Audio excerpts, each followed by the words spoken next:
Friends, welcome to Biology Made Easy.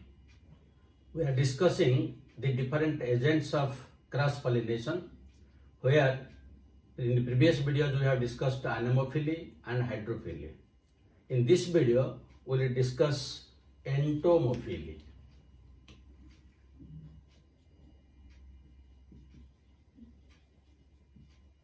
So entomophily means pollination with the help of insects and also some birds and other things.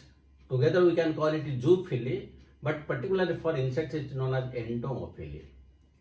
Now, what are the different types of insects which take part in pollination of the plants? So these are usually bees, butterflies, flies, then beetles, wasps, moths, then also some birds, ants, even snakes. But these are not coming under the insects. Only the upper ones are coming under the insects. These are coming under zoophily. So these are the different types of insects which pollinate the plants. But among these, the bees plays the dominant role. That means maximum of the plants, they are pollinated by bees. Now usually, besides these insects and birds and some ants and snakes, the plants are also sometimes pollinated by larger animals. So let us give some examples. In case of larger animals like some of the primates, like lemurs. Then there are some rodents, and these rodents are usually arboreal. Arboreal means tree dwelling. And also you will find certain reptiles, and these reptiles are usually gecko lizard and garden lizard. So besides the different types of insects, these larger animals, they also take part in pollination of the plants. Now we are clear that what are the different types of insects and animals that take part in pollination. But what should be the characters of plants or flowers or pollens and stigma so that it can be pollinated by different types of insects? Let us discuss one by one. Now usually you can remember most of the things from the common sense. If you will apply the common sense how the insects will be attracted, then easily you can remember all the points. Number one, the flowers should be very large and conspicuous, so that the insects can find them from a distance. That is one of the characters. Now number two, the flowers should be brightly colored. That means any part of the flower, it may be sepal or petal, it should be very colored and attractive. Then only the insects will be attracted. Now, what are the different examples of these colored flowers? You can take one example, bougainvillea. In case of bougainvillea, the bracts are colored. The bracts are either red or yellow. So the entire bougainvillea plant looks either yellow or red. It is because of the bracts, because they are colored, not the sepals or petals. Now if we will go to the another plant, that is Musanda ruxburghi. musanga. This is a common plant in all parks. So here you will find one sepal is colored. One sepal is colored. Then if you go to musa, musa means banana, and the colocasia. In these two cases, you will find sporadic inflorescence. And in sporadic inflorescence, usually spathe is found. And the spathe is usually colored. If you have marked the inflorescence of banana plant, that the botanical name is musa, you will find that the banana are covered by a red covering, that is spathe, so that the insects are attracted. Similarly, in case of colocasia, the spathe, that is also gives attraction to the insects. Then you will find in case of, these are the different types of colors for which they are attracted. But usually these flowers, they bloom during daytime so that the insects can see the color and will be attracted. But again, you will find there are several white flowers. And most of the white flowers, they bloom during night time, evening or night time, when there is no sunlight. So the colors cannot be visible. Then how they get pollinated? How the white flowers, they are pollinated. So the answer is the smell or scent. Smell or scent. For example, if we take the example of Queen of the Night, or take the Brahma Kamal, these are the white flowers. And they are pollinated by means of insects. It is because they are attracted, the insects are attracted for the good smell. So the flowers get pollinated. Then the fourth example, we can go for nectar. Most of the flowers, they secrete nectar, so that the bees and other insects, they come in for collection of nectar. Then some of the pollen grains are edible. Edible pollen grains. Edible pollen grains. So these are the different either smell or nectar or edible pollen grains or colors. For these different attractions, the insects usually come to the plants, and during their visit, they pollinate the flowers. But when the insects pollinate the flowers, they are rewarded. How they are rewarded? Because the plants, the flowers provide them either through edible pollens, say they eat something, or they collect nectar, so that the plant is benefited by pollination, and they are also benefited either by collecting nectar or they get some food materials. So this is just a give and take relationship. But sometimes you will find there are some insects which you can call them as cheaters or robbers. Some of the insects are known as cheaters or robbers. Now why they are known as robbers? Because simply they will eat the pollen grains and collect nectar, but without pollinating the flower, they will leave the plant. That is why they are known as robbers or cheaters. That means among the insects also some robbers and cheaters are there. Then another important thing, when the insects visit the flower provides them a landing platform, and sitting on this landing platform, they collect the nectar and they pollinate the flower. That is, landing platform is there. Then in some cases you will find that the pollens are usually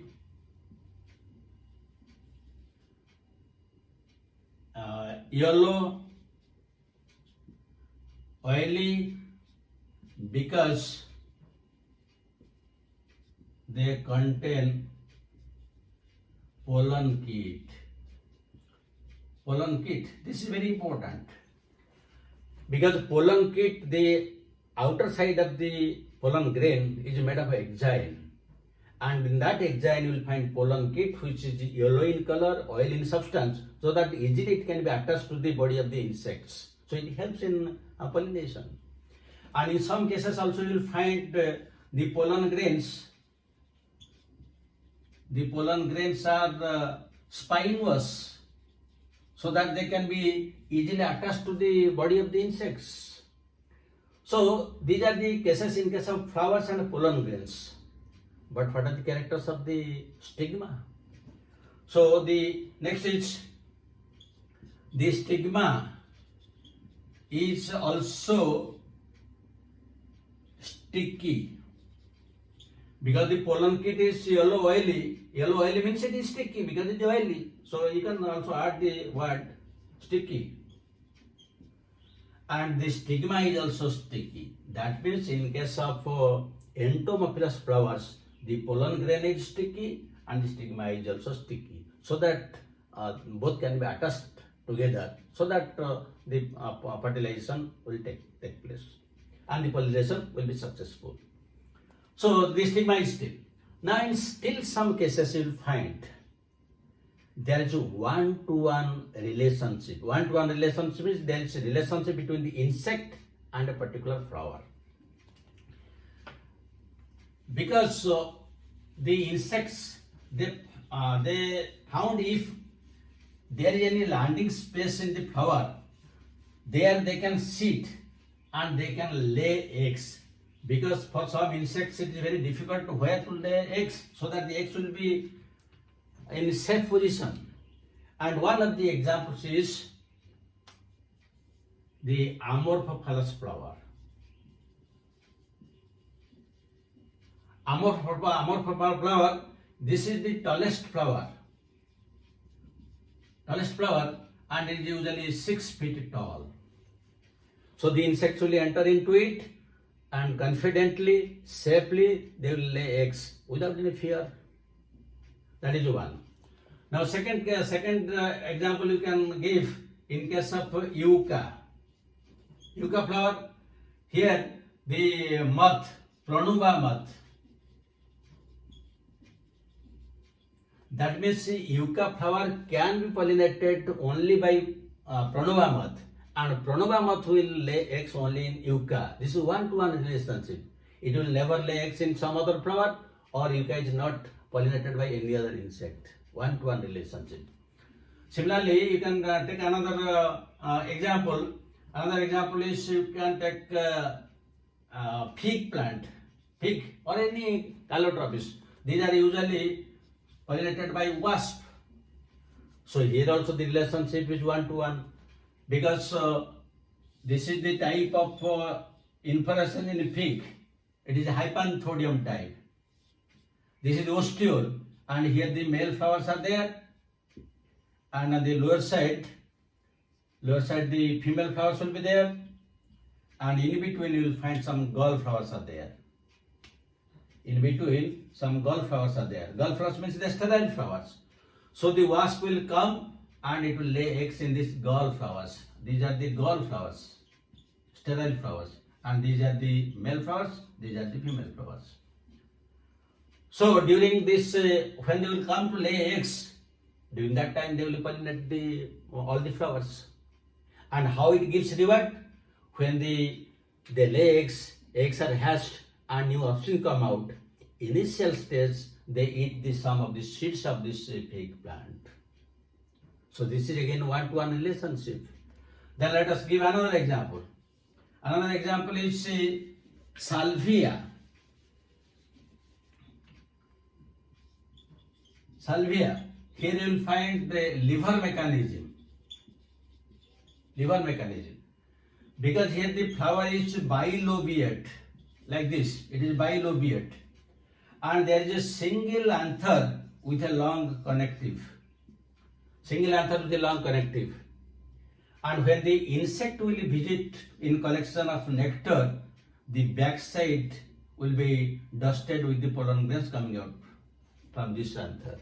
And when again it will visit another flower, the immature stigma, previously the immature stigma was present here, but when it will mature, it will hang like this. So when this insect visits another flower, then the stigma gets pollinated. This is known as lever mechanism. Because when it strikes this one, then this other one is it strikes its back side, just like a lever. Then another example is Aristolochia.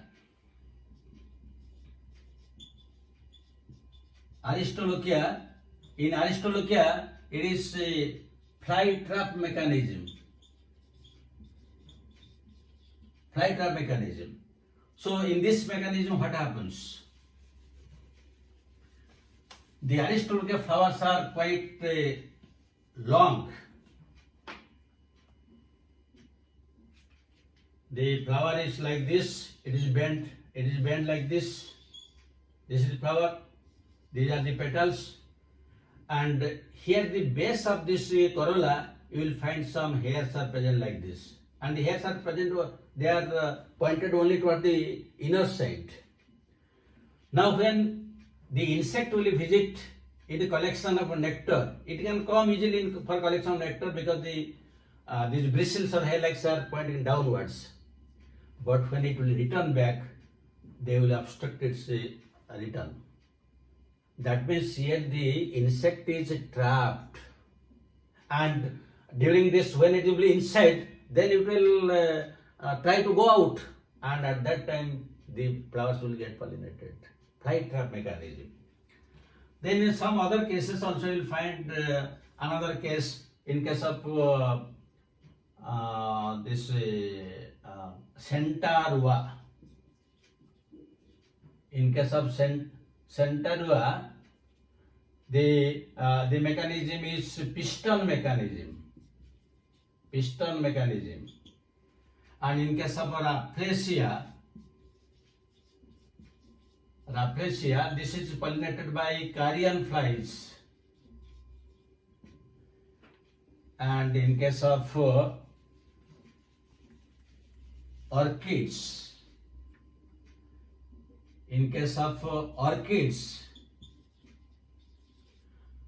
this is pollinated by wasp, and it is usually that is known as through pseudocopulation,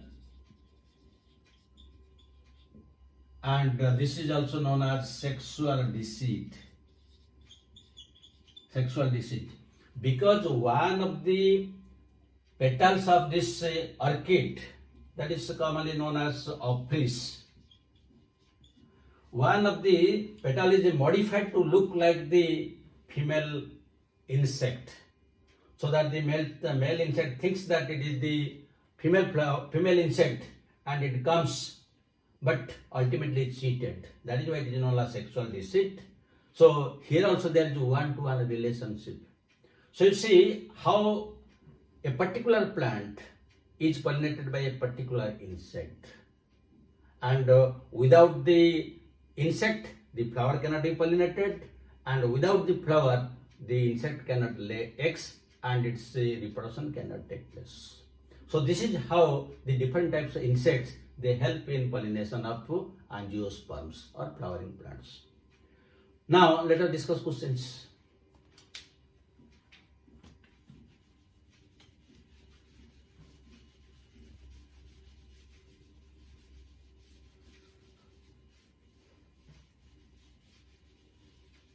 Now one question,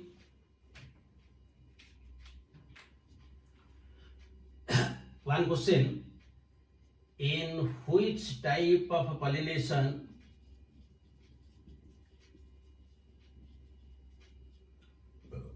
both pollen grain and stigma are sticky?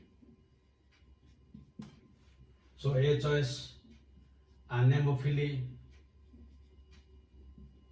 B choice, hydrophily. C choice, entomophily. And D choice, ornithophily.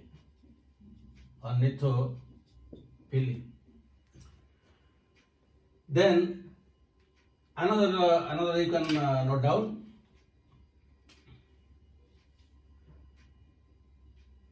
the white flowers are pollinated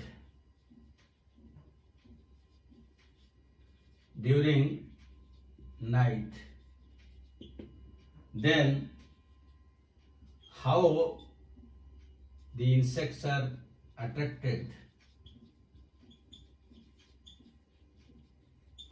A choice due to color, B choice for scent or smell, C choice edible pollen grains, and D choice all of the above. All of the above. Then another question also you can write. Third question.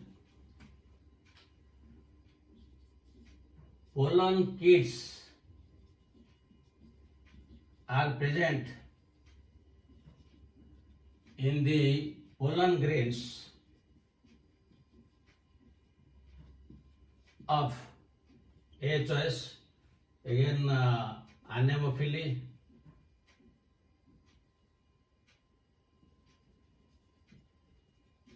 B choice hydrophily, C choice entomophily, and D choice you can write malacophily. So these are the type of questions which are usually asked in different types of examinations. I hope you have a very clear idea how the insects pollinate the flowers and how there is a one-to-one relationship. You just go through the video once and you can remember all the points. Thank you very much for watching it. Have a good day.